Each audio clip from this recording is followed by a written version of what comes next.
বন্ধুরা, গোকুল গার্ডেনিং থেকে সকলকে নমস্কার। বন্ধুরা, এটা আমার বাড়ি অন মালটা গাছ।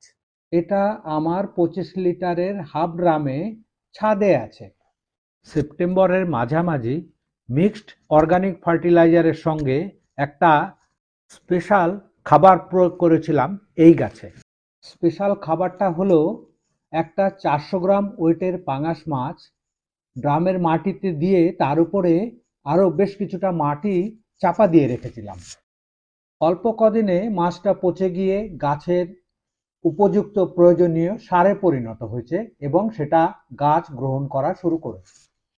জানুয়ারির ফার্স্ট উইকের পরে থেকে গাছে মেপে মেপে জল দেওয়া শুরু করেছি। 15 দিনের মধ্যে এই গাছের 70% পাতা খসে পড়ে। জানুয়ারির 23 তারিখ বাকি যে পাতাগুলো ছিল সেগুলো আমি পুরোটা কেটে দিই, গাছে একটাও পাতা থাকে না। বন্ধুরা, আজ ফেব্রুয়ারির 9 তারিখ। আমার গাছটাকে একবার দেখুন, চোখ ফেরানো যাবে না। এত ফুল কি করে আসলো আমি বুঝে পাচ্ছিলাম না। তখন আমার মনে পড়ে গেল আমি এটা স্পেশাল একটা মাছ প্রয়োগ করেছিলাম। সেই মাছের সারেই আজকে এই গাছের এই পরিমাণ ফুল এসছে। আশা করব এই ফুলের থেকে ফল সেটিং সব আমি ঠিকঠাক করতে পারবো। বন্ধুরা, যখন ছোট ফুল বেরোনো শুরু করেছে তখন 1 গ্রাম বোরন 1 লিটার জলে গুলে খুব ভালো করে গাছটাকে ভিজিয়ে দিয়ে স্প্রে করেছি। এমনভাবে স্প্রে করেছি যাতে টবের মাটিতে কিছুটা বোরনের জল পড়ে। বোরন কি করবে? ফুলের পরাগ রেণু বাড়াতে সাহায্য করবে এবং পরাগ সঞ্চালনের জন্যে মাছিদের আকৃষ্ট করবে। এই গাছের কোনো ফুলই কিন্তু এখনো পর্যন্ত ফোটেনি, কিন্তু ফোটার কন্ডিশন হয়ে গেছে। 2-4 দিনের মধ্যে ফুটবে। ফুল থেকে ভালো ফল পেতে ফুল এবং পাতা দুটোকেই রক্ষা করে রাখতে হবে, কারণ ফুল এবং পাতা দুটোই পোকামাকড়ের প্রধান খাদ্য।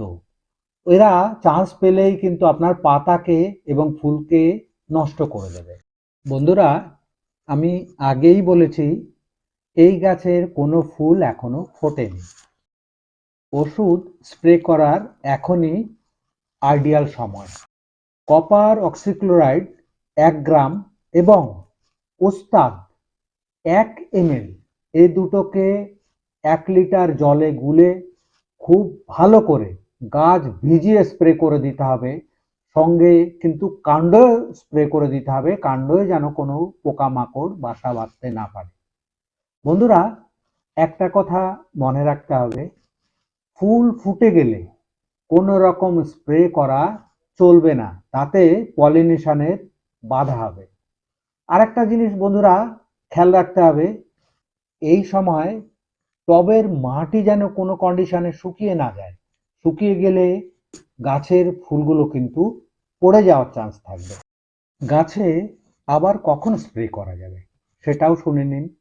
যখন সমস্ত ফুল থেকে ছোট্ট ছোট্ট ফল হয়ে পাপড়িগুলো ঝরে পড়বে, তখন আবার আমি যে স্প্রেটা করলাম এই স্প্রেটা পজিটিভলি করে দেবেন।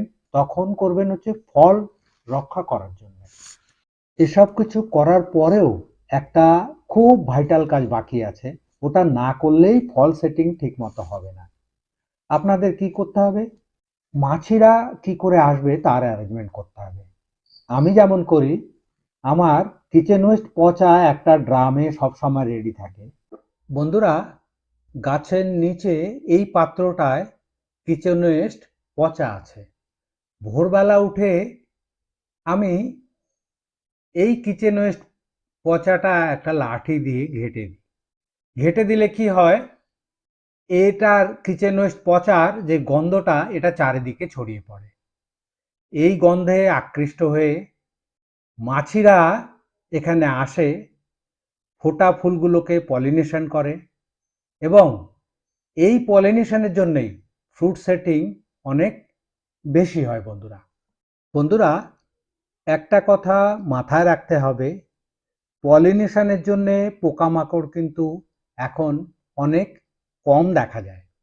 এইভাবে মাছিদেরকে আপনি আহ্বান করলে পজিটিভলি আপনার গাছে ফল সেটিং অনেক বেশি হবে। বন্ধুরা, ভিডিওটি ভালো লাগলে লাইক, শেয়ার, কমেন্ট অবশ্যই করবেন এবং উৎসাহিত করার জন্য অবশ্যই সাবস্ক্রাইব করবেন।